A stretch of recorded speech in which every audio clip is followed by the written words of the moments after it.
Quiero empezar con un pensamiento o reflexión o lo que sea que vaya a ser esta cosa.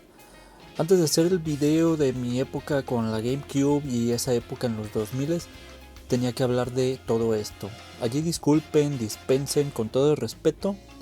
Bienvenidos al canal, soy Pato y agárrense porque voy derecho y no me quito. Hace unos días, mientras estaba viendo un podcast, que de hecho el podcast que me motivó a hacer este canal hablando acerca de experiencias y cosas así, y es que en la época del Nintendo 64 y la Play 1, acerca de todo este asunto que hoy en día todavía sigue de peleas tontas de potencia y quién la tiene más grande y todas esas cosas ridículas de FPS y esas cosas de rendimiento y popping y todas esas cosas que a mí en lo personal ni me afectan ni me importan y ni me perjudican al momento de jugar videojuegos.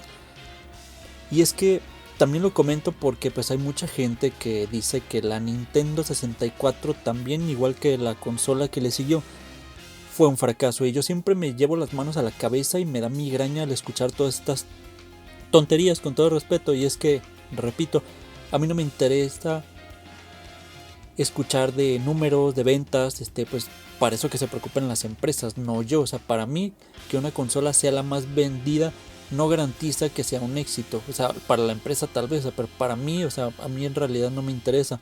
Solo promueve para mí, en mi opinión, peleas como en el caso de la Play 2, que se corona como la más vendida, pero que a pesar de que pues si Nintendo llegara a ganar esa cifra, pues es algo que pues yo no quisiera, porque si llegara a pasar, una parte del fandom de Nintendo, que no lo son, pero lo serían cuando llegue a pasar ese momento,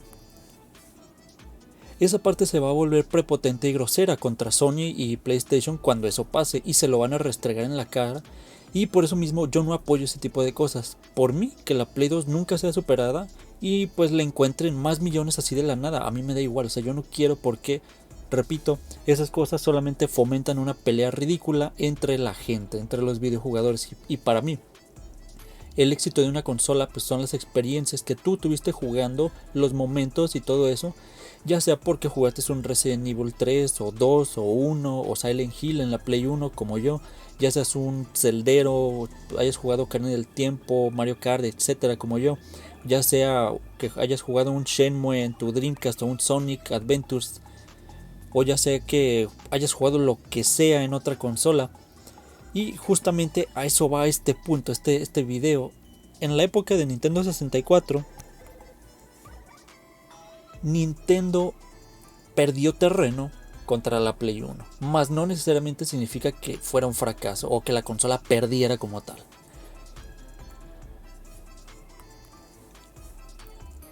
Porque en cuestión de juegos siempre ganamos nosotros. Cuando sale algo que a ti te gusta, ya estamos ganando y punto.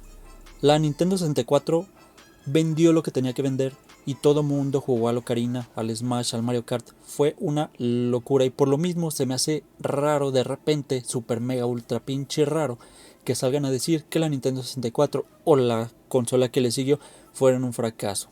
Pero bueno, ni cómo ganarle a la gente. La Play 1 en su tiempo era muy inferior a la Nintendo 64. Las dos consolas tenían juegazos, las dos tenían buenos juegos y buen catálogo. Y pues no puedes comparar la calidad de una o de otra. Las dos eran guapas y te daban unos pinches juegazos por donde le veas. Pero es cierto que la Play fuera más atractiva que la Nintendo 64. En primer lugar, porque te daba otra opción. Es decir, quieres jugar títulos que no están en Nintendo y te interesan, a pesar de que gráficamente no se vean tan bien.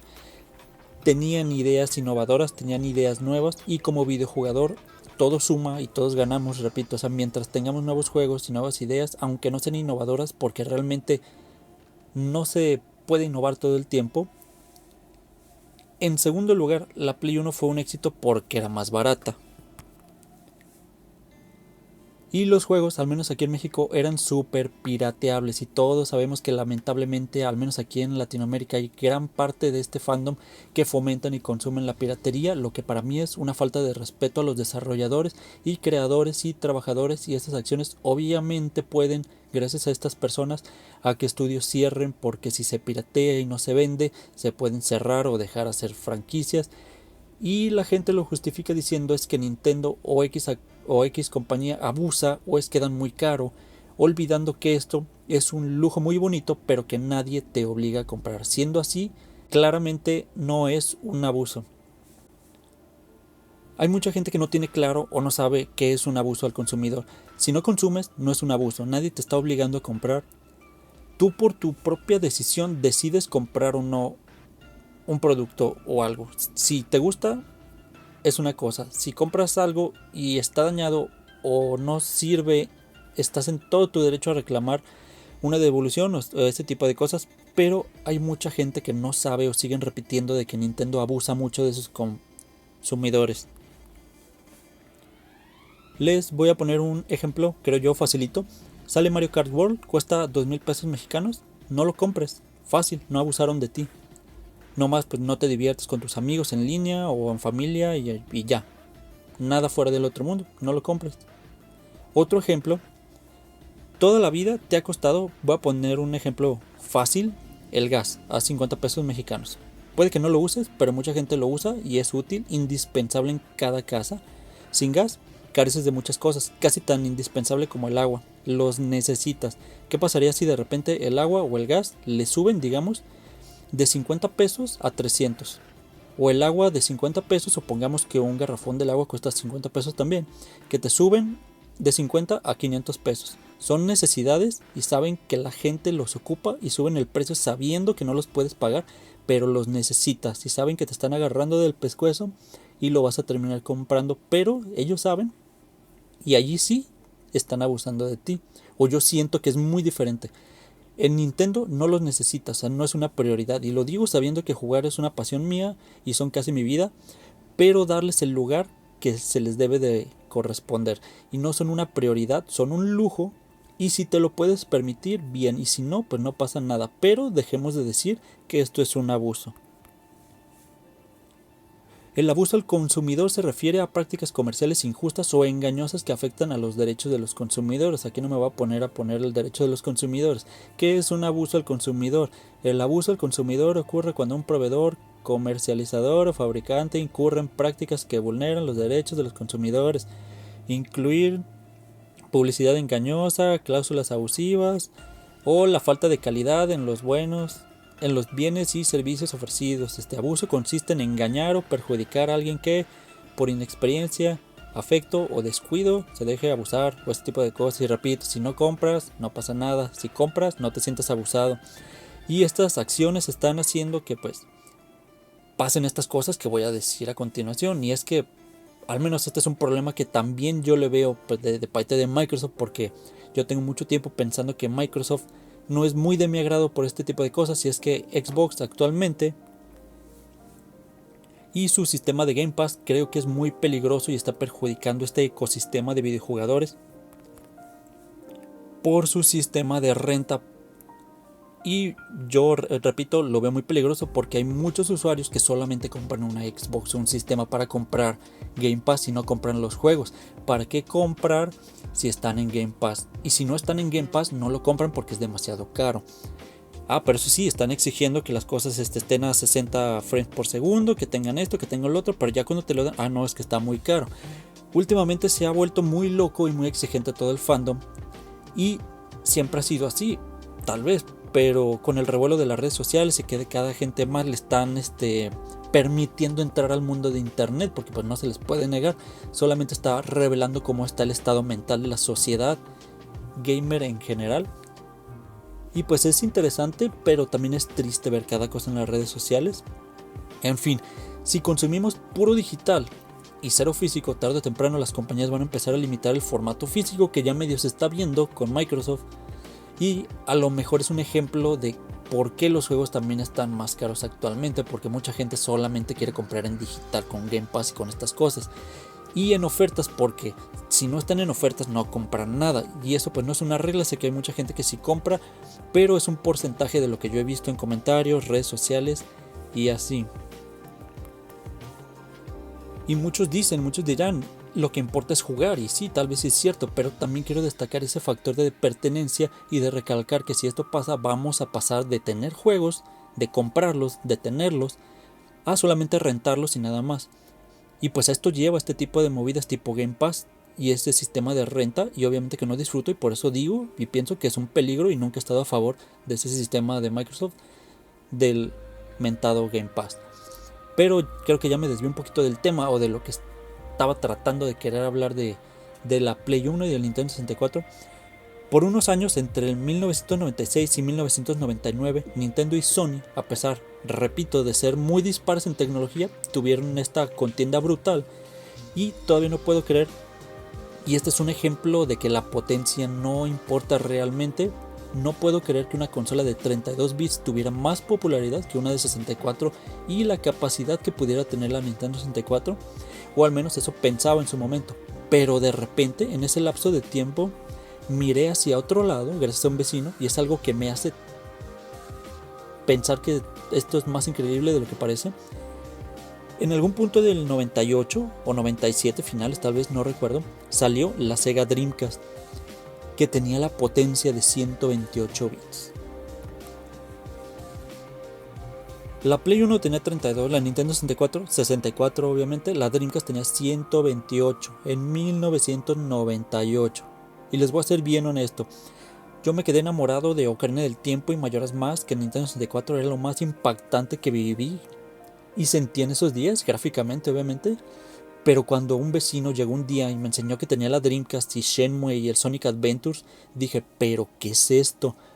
Solamente Shenmue era de otro mundo, era increíble para su tiempo, y pues estábamos así como, quiero que quede bien claro, estaba todavía en la época de 64 bits, y así de golpe, sin avisarte ni nada, pues te presentan una consola de 128 bits que de dónde salió quién sabe, pero años atrás pues yo jugué a la Sega Genesis, y poco a poco desapareció esta popularidad de Sega o esta contienda, o al menos yo nunca vi mucha publicidad o en revistas.